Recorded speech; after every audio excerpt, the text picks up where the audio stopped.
සුබ දවසක් ඔයාලට. මේ දවස්වල හවසට එළියට බහිනවා කියන්නේ ඉතින් නාගෙන තමයි අපි තැනකට යන්න ඕනේ. ඉතින් මේ මහා වැස්සෙම අපි මේ යන්නේ ගෙදරට අවශ්‍ය බඩු ටික අරගෙන එන්න කියලා. මං හැමදාම මගේ බඩු ගන්න එකම තැනකට යනවා. අන්න එතනින් තමයි මං අවශ්‍ය ද්‍රව්‍ය ටික අරගෙන එන්නේ. අපි යමු අද බලන්න මං කොතනින්ද බඩු ගන්න කියලා. මම මුළු මාසෙටම බඩු එක දවසකට අරගෙන එනවා. ඒ මොකද මට ඒක හරීම ලේසි. මොකද මගේ තියෙන කාර්යබහුලත්වයත් එක්ක මං මේ වැඩේ හරි කැමැත්තෙන් තමයි කරන්නේ. ඒ වගේම මගේ මුදල් පසුම්බියටත් මේකෙන් ලොකු වාසියක් තියෙනවා. අනිත් එක තමයි මූල්‍ය කළමනාකරණයේදී මට මේක මාර විදියට සපෝට් එකක් දෙනවා. එතකොට මට පුළුවන් මුළු මාසෙම මගේ සල්ලි ටික ලස්සනට මැනේජ් කරගන්න. ඉතින් අපි දැන් යන් බඩු ටික ගන්න. මම මේ බඩු ගන්න යන්නේ තොග බඩු කඩේකට. එතකොට මෙතනදී හැම જાතියකින්ම කෑලි 3ක් හරි කෑලි 6ක් හරි එහෙමත් නැත්නම් දුසිමක්. එහෙම කියන්නේ කෑලි 12ක් හරි මෙතනදී ගන්න ඕනේ. මොකද එක කෑලි ගන්න ගියොත් නම් මෙතනින් බඩු ගන්න බෑ. ඒ කියන්නේ ඒගොල්ලෝ මේවා සිල්ලර විදියට විකුණන්නේ නැහැ.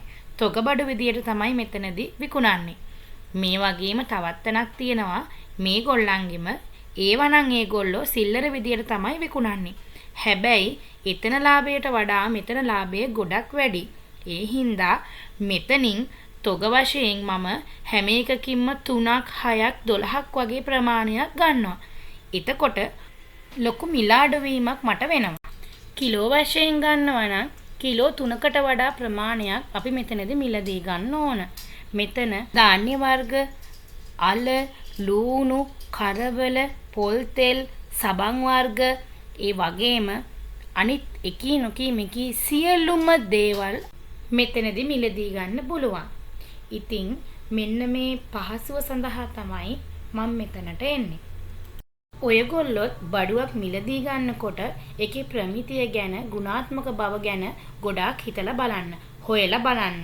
මොකද මේ වගේ තැන්වල ඕනෑම ප්‍රමිතියකින් ගුණාත්මක බව අඩුවෙන් වැඩියෙන් බඩු තියෙන්න පුළුවන්. ඉතින් තෝරගන්න අපි බුද්ධිමත් ලෙස මේ බඩු තෝරගන්න ඕන. දැන් මගේ බඩු ටික නම් ඔන්න මං අරගෙන ඉවරයි.